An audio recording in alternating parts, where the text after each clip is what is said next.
Lucky Land Casino, asking people, what's the weirdest place you've gotten lucky? Lucky? In line at the deli, I guess? Aha, in my dentist's office. More than once, actually. Do I have to say? Yes, you do. In the car before my kids' PTA meeting. Really? Yes. Excuse me, what's the weirdest place you've gotten lucky? I never win and tell. Well, there you have it. You can get lucky anywhere, playing at LuckyLandSlots.com. Play for free right now. Are you feeling lucky? No purchase necessary. Void where prohibited by law. 18 plus. Terms and conditions apply. See website for details. Greetings, conversationalists. Welcome. It is Eric Erickson across the nation. Hello to those of you in Lafayette, Louisiana. We were supposed to be on, and then there were some technical hardware issues that had to be resolved, and now I'm finally on live in my home state, and I am delighted to be with you in Lafayette. At some point, I need to get down there and nothing else to eat. Great eating in Lafayette. We used to drive over there when I was a kid and eat. Now, we've got to begin, of course, I think, with Henry Kissinger. I suspect that probably, it's a slow news day, which kind of makes it fun because I get to find other stuff to talk about besides just the news and politics of the day. The phone number, if you want to call in, 877-973-7425. As always, text Eric, E-R-I-C-K, to 33777, and you can get the show notes, the live stream, the podcast, the social media links, everything you need. Henry Kissinger is dead at 100. He crossed the century mark in May of this year. Memento mori is the Latin phrase. Remember that you have to die. Remember that you die. We all die. All of us die. There's a generational shift from men like Kissinger. The left, of course, immediately rushed to claim he was a war criminal, to claim that he was a monster of some kind, that they've lost their minds. It's always fascinating to me the number of atheists who suddenly believe in hell when a conservative they don't like dies. Kissinger wasn't really a conservative. He was a man of the right, and he didn't get everything right. I have issues with some of his foreign policy. For example, I think the biggest criticism of Henry Kissinger is not that he decided to bomb Cambodia, but that he decided to not just strengthen our ties with China, but then to financially profit from them over time, such that he has not been able to see, up to the moment of his death, what China was becoming. I don't fault Kissinger for the many things so many people on the left fault him for, accusing him of war crimes. The very same people are perfectly fine with Hamas chopping off the heads of babies, saying, well, it's understandable. It's not a war crime. It's understandable. The left always likes to scream war crimes against Americans because the left really doesn't like America. You know what Henry Kissinger's war crime is to the left? You know what his actual war crime is? That he championed American sovereignty and strength abroad and helped set about the fall of the Soviet Union. That's his actual crime. It's like Pinochet. I know I tread on dangerous ground on Pinochet. I once made a joke about tossing people out of a helicopter on Twitter, and it was clearly a joke, and people took, I can't believe you support it. No. Pinochet was the dictator down in South America. Pinochet, however, whether you like him or not, you cannot... you've got to acknowledge the fact that Augusto Pinochet in Chile stopped the Soviets from building a military foothold in South America. He launched a coup. He was actually backed by Kissinger and others. He launched a coup to drive out the communists. Now, where he got it wrong was he would round up the communists in helicopters, fly them out to the Pacific, and shove them out the door. But the left really doesn't like him, really doesn't dislike him because he killed communists. The left around the world kills the capitalists. They hate him because he beat out the Soviet-backed government. They don't like it. You do have to understand this, that when the left hates someone like Henry Kissinger or Augusto Pinochet or Ronald Reagan or George W. Bush or any George H.W. Bush, you name it. They hate them not because of the awful things the left says they did. They hate them because they beat the left. They hate them because they beat communists. They hate them because they caused the defeat of the Soviet Union. You've got young progressives who don't know a thing about Henry Kissinger, but they know they're supposed to hate him because they're progressive. They're like, oh, war criminal, Cambodia, you name it. Henry Kissinger was alive at a time of great chaos and struggle in the world after the end of World War II, and there were two great superpowers with nuclear weapons, the Soviet Union and the United States, and Henry Kissinger deployed every ounce of his mental power to set the United States up to be the dominant superpower. His entire idea of building a relationship with China was seeing two communist powers next to each other who were distrustful of each other, and you could play off that distrust, and you could pull the Chinese towards us. Remember, they had a veto in the Security Council of the United Nations. It would be useful. And it worked, by the way. It worked. The problem, however, is that the institutional elite of the United States over time concluded that the Soviet Union could not be beat. And so what must happen is we must have spheres of influence. And Kissinger bought into the idea of détente and spheres of influence. Ronald Reagan, when he ran for president, actually denounced the idea of détente. I mean, Ronald Reagan's idea was we win, they lose. It's what Ron DeSantis says on the campaign trail now regularly about the Chinese. We win, they lose. That's not an idea from Ron DeSantis. It was what Ronald Reagan said about the Soviet Union. We win, they lose. He contradicted, criticized, lambasted Kissinger and the foreign policy elite of the United States for this idea of détente, that there could be a Soviet sphere of influence and an American sphere of influence, and the two could peacefully coexist. And whenever Kissinger saw the Soviet sphere trying to increase, particularly in the Western Hemisphere, he would back whoever he needed to back to shut down the Soviets. And that wasn't wrong. That was right. You may not like the people he worked with, but he was on the right side of history, stopping the communists from gaining a foothold in the Western Hemisphere. It's something we have not done with China in the Western Hemisphere, in large part because of Henry Kissinger. Where he really shined was as an analyst. They don't make men like Henry Kissinger these days like that. I will tell you, we should have more Kissingers than Anthony Blinkens. We should have more Henry Kissingers than Jake Sullivan's, the current National Security Advisor. Kissinger served as National Security Advisor and Secretary of State to Nixon at the same time. He was the most powerful Secretary of State after World War II, probably after Thomas Jefferson, the most powerful Secretary of State. He advised a quarter of the American presidents, from Kennedy to Biden.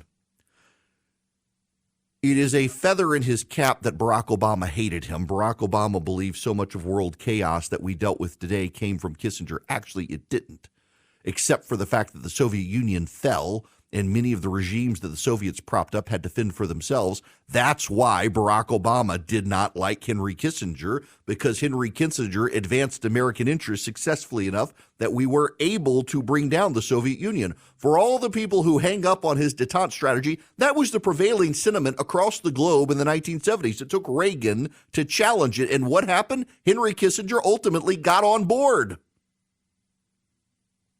Henry Kissinger advised Ronald Reagan and George H.W. Bush in the fall of the Soviet Union and how to put the pieces together in the post-Cold War era. But the left will condemn him, and the cultural forces of the day and the loudest voices in the media will condemn him because they are progressives. But you do need to understand this. Henry Kissinger made tough decisions and did ruthless things. The bombing in Cambodia, for example, killed a lot of innocent people.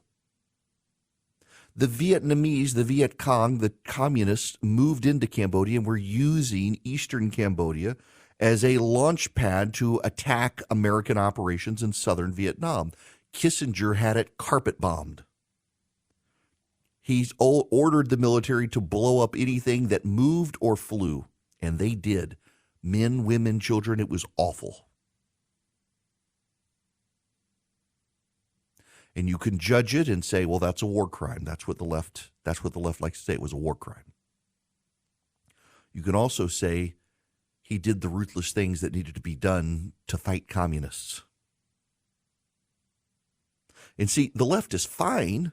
The left is fine with the ruthless thing needed to fight. I mean, they're fine with Hamas. They're justifying Hamas. The left is fine with chopping off the heads of 30-some-odd babies. They're fine with throwing a baby in an oven and turning on the oven. They say it's just a response to colonialism. It's a justified, explainable response to communism or to colonialism. But my gosh, Henry Kissinger's responses to communism, no, unjustified. The damning indictment here to the left's position on Henry Kissinger is you can take what they say about Kissinger and apply it to Madeleine Albright, apply it to Hillary Clinton, apply it to maybe not John Kerry, but apply it to pretty much any Democratic Secretary of State through up to John Kerry. And it applies to them as well. You can accuse them of being war criminals. You can accuse Hillary Clinton for war crimes in Syria, Madeleine Albright for war crimes in Yugoslavia. You can accuse them all of doing all of these things, but ultimately it was about positioning America in the world. And what the left hates is the idea that the United States should reign supreme. They hate the idea of a dominant United States. Henry Kissinger poured his sweat, tears, blood, life into making sure the United States was in the dominant position in the world. And when the prevailing consensus was détente, he embraced the idea of détente and pulled the communists of China towards us and away from the Soviet Union, which was a very big deal to establish ties with the communists of China. It ultimately foisted on the world our new great threat. But, you know, that was one of the quotable quotes of Henry Kissinger. Every time you win, you get a ticket to a more complex challenge. That was one of Kissinger's quotes. Every time you win, you get a ticket to a more complex challenge. And in winning China for the West in the 1970s, we got a ticket to a more complex problem. The criticism of Kissinger is that he cashed in on it and solidified his ties with China. They greeted him earlier this year when he toured there as some conquering hero. The Chinese loved him. Vladimir Putin loved him. But he was also a brilliant thinker. He was not a war criminal. He was a patriot. He did things that the left doesn't like, and they don't like them because he put the United States in a position to win. He did things that other men might not have done, but he did them because he was convinced they were at the time the right thing to do. And you are a precious, precious person to be able to judge the actions of a man like that from his time through your lens today. You're also deeply naive. I don't agree with everything Henry Kissinger did, particularly in China and the way it was handled. William F. Buckley vehemently disagreed with elevating China at the expense of Taiwan. Vehemently disagreed back in the day. Buckley and Reagan turned out to be right. But at the time, it was in the interests of the United States to pull China away from the Soviet Union. That's what they saw. They believed in a world of détente. It took Reagan to challenge them, and once Reagan successfully challenged them, Kissinger got on board with that. The reality is they don't really make people like this. The passing of the torch to a modern era of diplomats, they are more arrogant than Henry Kissinger was. Believe it or not, he was an arrogant man, and they are more arrogant today. They are less likely to second-guess themselves, and Kissinger always was willing to second-guess himself. They are far more likely to believe themselves than those around them, and they are far more likely to exercise a level of naivete. Say what you will about Henry Kissinger, but Henry Kissinger saw the world as it is.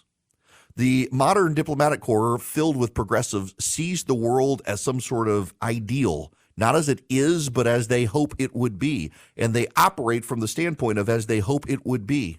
Henry Kissinger would never make kissy face with the terrorist mullahs of Iran because he understands the way the world is. The left-wing diplomats who advised Biden and advised Obama and Obama himself saw the world as they wished it to be and operated accordingly to the detriment of the United States. And they can blast and criticize a man like Henry Kissinger, but the world is better off because in the 60s and 70s and 80s, Henry Kissinger was advising presidents and not the idiots we have now. Again, we need more Henry Kissinger Kissingers and less Anthony Blinkens. Guys, if you're a small, mid-sized business, you're struggling with HR issues, you have employees not showing up, or you got to do a termination, you need onboarding of employees, maybe there's a sexual harassment complaint.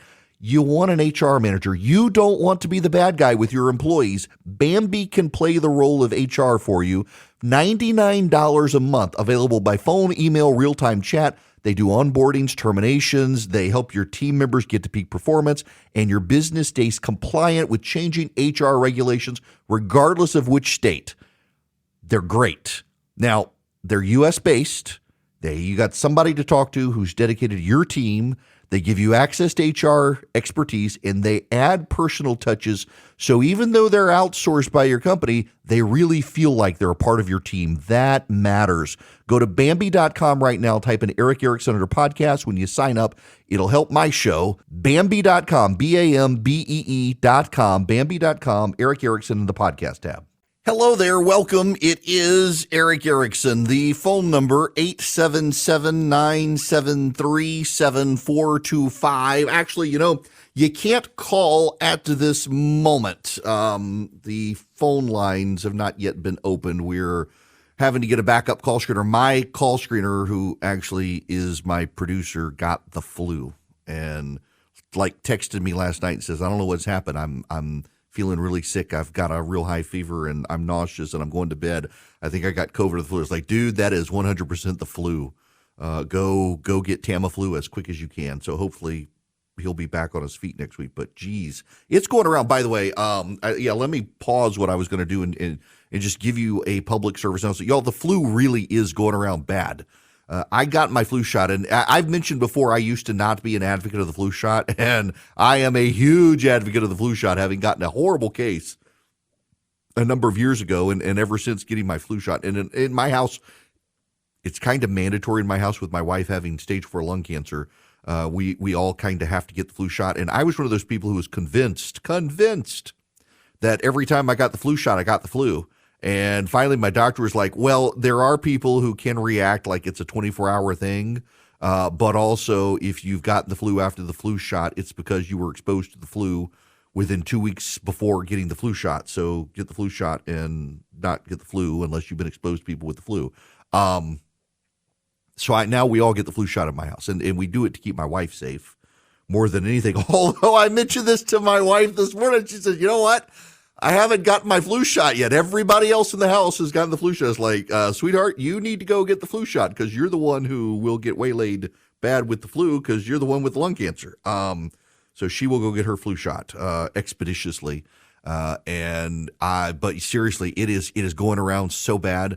The number of people out of my kids' school with the flu, the number of people I have encountered around here who are getting over it or recovering it. My son was the first kid in Middle Georgia who had the flu this year that they know of. And the irony is it was like nothing. It was so weak, we didn't even think it was the flu till he tested positive for it. And now he's gotten his flu shot, so he won't get a bad case of it. But man, the people I know who've got it right now, it is awful. I mean, they are just waylaid for days. Get Tamiflu.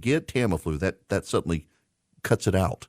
Now, I got to tell you about Americans for Prosperity. They are going around the country talking to voters about Bidenomics. Biden is out there today claiming that he has actually fixed inflation, and so businesses should be cutting prices. That's called deflation. That's not the way it works. The president of the United States not knowing that, we should all be alarmed. It's one of the things that Americans for Prosperity is pointing to. The idiocy of this administration and its policies on fixing the economy. They've got better solutions, and they want to teach you about them and help you be an advocate for those common sense, better ideas for free people and free markets. All you got to do is go to americansforprosperity.org/Eric, americansforprosperity.org/ERICK. Go sign up with AFP. Be one of their army of activists. Go knock on doors. Go to your state legislature. Advocate for free markets and free people. They give you all the skills to be able to be the most effective advocate for freedom in the room. americansforprosperity.org/ERICK. Go check them out today. We'll be back Andrew, I know I can't hear you at the moment, but you can hear me. Thank you for stepping in and the last minute to be able to answer the phones today. I greatly appreciate you being able to do that. Thank you. We probably need somebody for tomorrow, too, because you know how Charlie is, and he's going to insist that he can come to work tomorrow. And no, he better not. He needs to rest. Okay, now we need to move on. But before I go anywhere else, you know what? Hang on. Let me pull up the story. I didn't have it linked. Now I know it's terrible of me, my awfulness. I am a professional. Sometimes it makes you wonder, though. Henry Kissinger died having just crossed the line to be 100 back in May. Charlie Munger is dead at 99, 34 days from his 100th birthday. Now, more people will know who Henry Kissinger is than Charlie Munger, but Charlie Munger you should know. Charlie Munger is the man who convinced Warren Buffett to change his investment strategies. So Warren Buffett used to buy what he thought were fair businesses at cheap prices. Many of those, as long as they were about to go out of business, he didn't care as long as he get money out of liquidation. It was essentially what a lot of private equity does. He would find businesses that were a little bit wobbly, buy them, and wring the money out of them before they collapsed. And that's what he did. It's a legitimate investment strategy. Charlie Munger, however, convinced Warren Buffett that, in Buffett's words, this is the quote from Buffett, "Forget what you know about buying fair businesses at wonderful prices. Instead, buy wonderful businesses at fair prices." And that's what he did. He was a lawyer by training. He actually worked at Warren Buffett's grandfather's grocery store. They crossed paths several times, and they became fast friends. Buffett would buy what he called cigar butts. It was like picking up a discarded cigar bar or cigar butt that had a puff or two remaining. And Munger counseled him that if you wanted to build a large, sustainable company that would outperform other investors, you should buy solid brand name companies. Buffett said that Munger was the architect and Buffett was the general contractor. Now, the partnership went 50-year partnership. They invested and bought Geico. They invested in Coca-Cola, American Express, IBM, Wells Fargo, Apple, Burlington Northern Santa Fe Railroad Company. Just remarkable investment relationship. They outperformed the S&P 500 for most of the existence of Berkshire Hathaway. The S&P average was 5%. Berkshire Hathaway's performance was about 20%. And they never argued. They didn't always agree, but they never argued. And he was just a fount of business knowledge.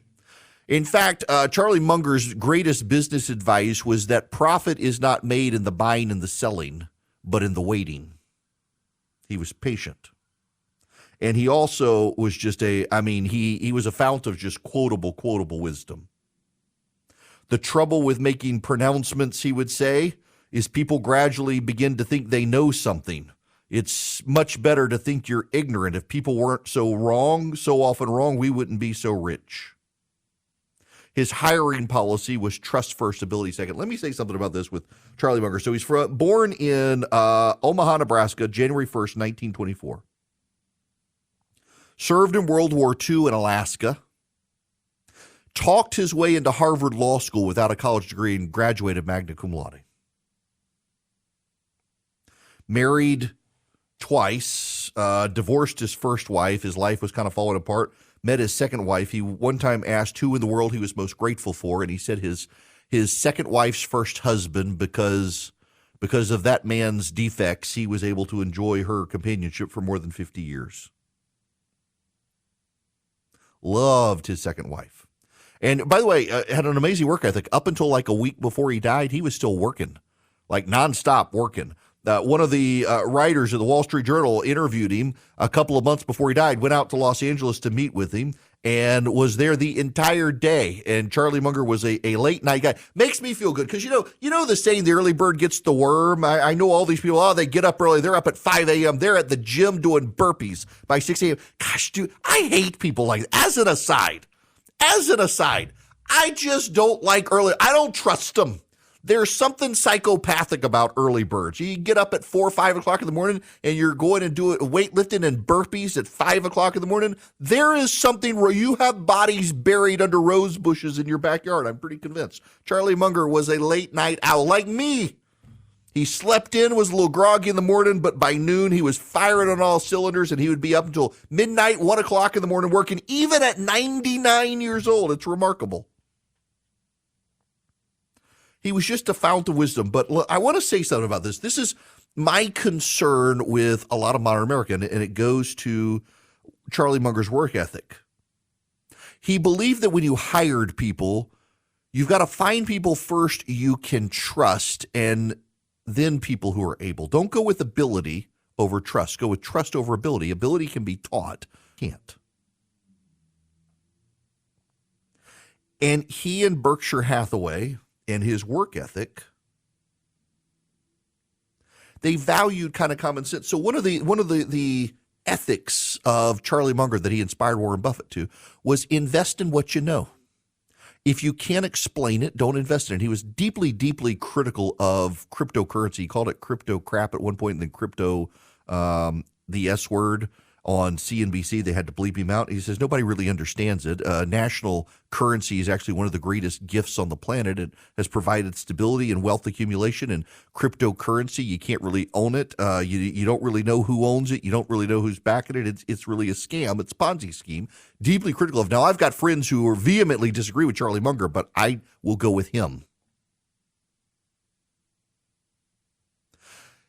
But he believed you should buy what you know. And in believing that you should buy what you know, he believed you should go with companies. If you want to do your own individual investment, I don't anymore. I dabble in a few stocks. But I was like, I own the Braves. The Braves are publicly traded. I got stock in the Braves. My buddy David Nicholas, who does some financial work for me, he's got an EFT, a bond market fund. I'm invested in that. I bank with one of the banks I invest with is Synovus, and I own stock in Synovus and a few others. But it goes to Charlie Munger's advice though. Invest in what you use. So if there's a publicly traded company and you regularly do business with them, maybe invest in them if you think they're that good. But the thing that really stands out to me is that he valued people. People were not in, and this is something that bothers me about modern society. There are too many people in the world today who treat other people as means to ends. So you're not treating people as people. You're treating people as a means to an end. They're a commodity. And Charlie Munger believed that when you commoditize relationships, you've deteriorated the value. And I think that's right. I think that you treat people as human beings. So, for example, Charlie Munger, with the companies that he owned, employees were not cogs and wheels. They were human beings. Sometimes you had to lay them off. Sometimes you had to fire them. But you should be able to look them in the eye and be candid with them. Not enough companies, I think, do that anymore. The other day we were talking about the story in the Wall Street Journal about how people are deeply, deeply dissatisfied in their jobs. And part of that, I think, is post-COVID. You have really seen this disconnection between workers and their employers, between the bosses and the people under them. The people who don't feel like they're part of a team. He wanted people to feel like they were part of a team, and he wanted people to feel like they were valued in his companies. There are not a lot of people like that these days. a lot of businesses, they're just there to milk money out of the company. It's one of the things that he convinced Warren Buffett not to do, was a company should not be there just to milk the money out of it. A company should be there to invest in till death do you part, and it will continue to generate the milk. You don't bleed it dry. I think we should have more people like that.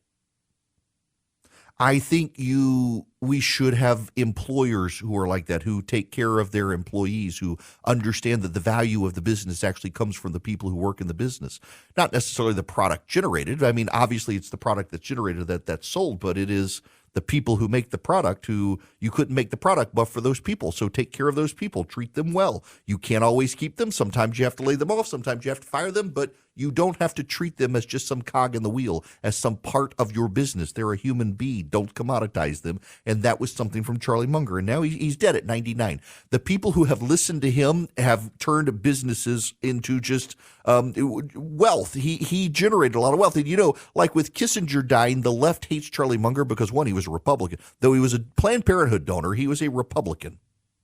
And they don't like him because he was a capitalist. He generated a lot of private wealth. He created a lot of jobs.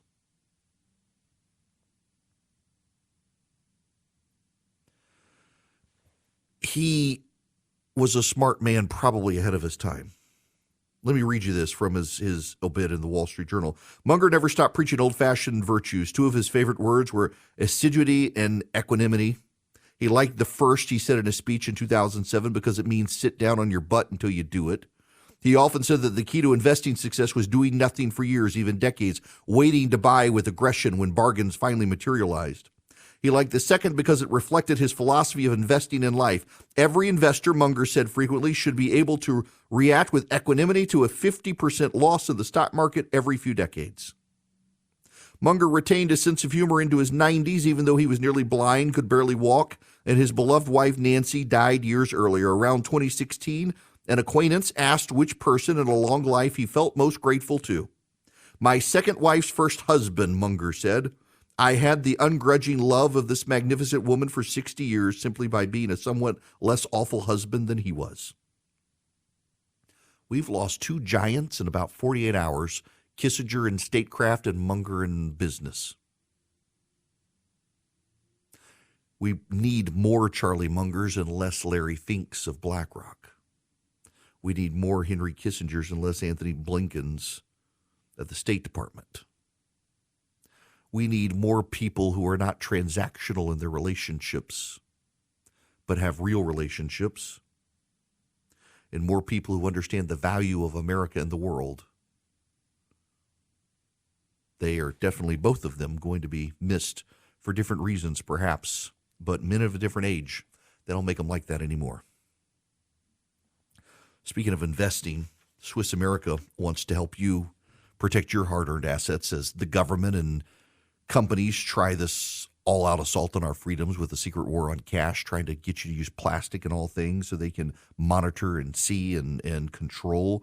They have a report for you. They want to give it to you for free, The Secret War on Cash, educate you on what's going on and teach you how to preserve your hard-earned assets. Your copy is free by calling or texting 800-289-2646. The all-out war on cash includes digital forms of currency.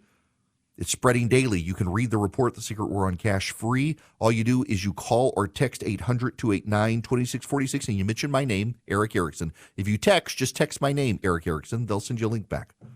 You call or text 800-289-2646. That's 800-289-2646. You can also go to SwissAmerica.com/Eric. That's SwissAmerica.com/ERICK. But call them or text them or go to SwissAmerica.com/Eric. The number again, 800-289-2646. Mention my name, get The Secret War on Cash. Message and data rates will apply.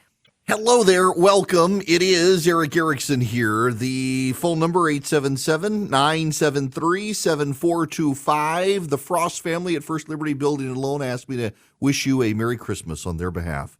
You can check them out, firstlibertyga.com. Listen, those of you in Lafayette, where I am on the radio now, I'm so happy to be in my home state on a daily basis now. If you are a business in Lafayette or anywhere in the nation, you're buying a building you're building a building, you are buying a franchise, you're buying out a business partner or a competitor.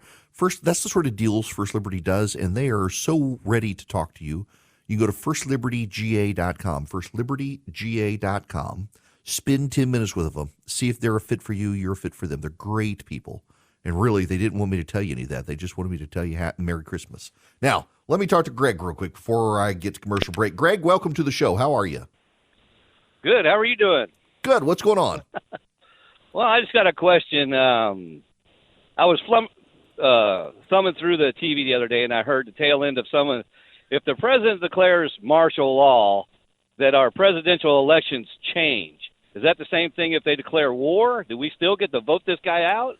Okay, so presidents, yeah, you are, and this is a kind of a thing that gets batted around, but presidents don't actually have the power to declare martial law in the United States.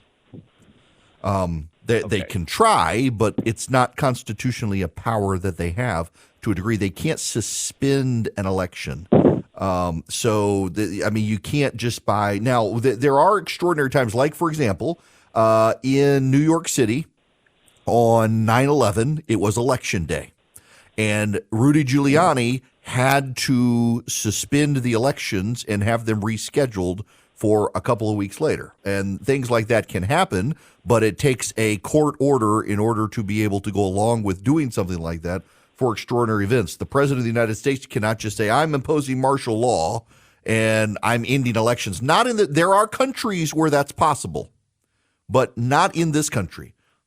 Now, the reason it's not possible in this country is because of what? The Constitution. How so? Elections are state matters. Elections are not federal matters. The president of the United States, remember, during COVID, couldn't shut down schools. He had to tell governors that they should shut down schools. The president didn't have the power. He doesn't have the power to shut down an election. He doesn't have the power to shut down a school. The president of the United States is actually fairly restrained in his powers of what he can do. So people talk about stuff like that all the time, say, oh, declaring martial law, whatever. The president of the United States can't do that because the police powers reside with the governors of the several states. And because the police powers reside with the governors, not with the president can't do something like that. The president of the United States cannot even send the military out to perform law functions in the United States. He can't use the military. Now, certainly the National Guard can be called in. The National Guard, not the Army. The National Guard can be called in to quell riots and stuff like that, but you can't call in the Army. You can't call in the Navy to do stuff domestically in this country. Posse comitatus, the long-held doctrine, and it's in the laws. You can't do it. So there are lots of people who say these things that the president can do, and the reality is, under our constitutional system with our federal structure, he can't, because he legit doesn't have the power to do anything like that. Now, take Abraham Lincoln during the Civil War. He suspended the writ of habeas corpus, which he was not allowed to do. And the Supreme Court said, Mr. President, you can't do this. And he said, well, Supreme Court, you come enforce it.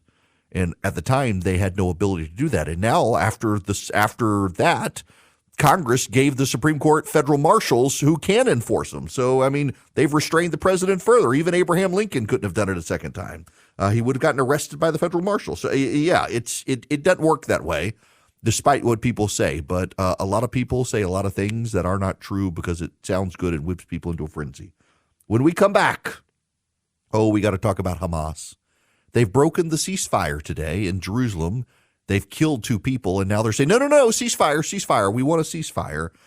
Notable contradictions. Hey, guys, it is Ryan. I'm not sure if you know this about me, but I'm a bit of a fun fanatic when I can. I like to work, but I like fun, too. It's a thing. And now the truth is out there. I can tell you about my favorite place to have fun, Chumba Casino. They have hundreds of social casino-style games to choose from with new games released each week. You can play for free anytime, anywhere, and each day brings a new chance to collect daily bonuses. So join me in the fun. Sign up now at ChumbaCasino.com. No purchase necessary. VGW Group. Void where prohibited by law. See terms and conditions. 18+.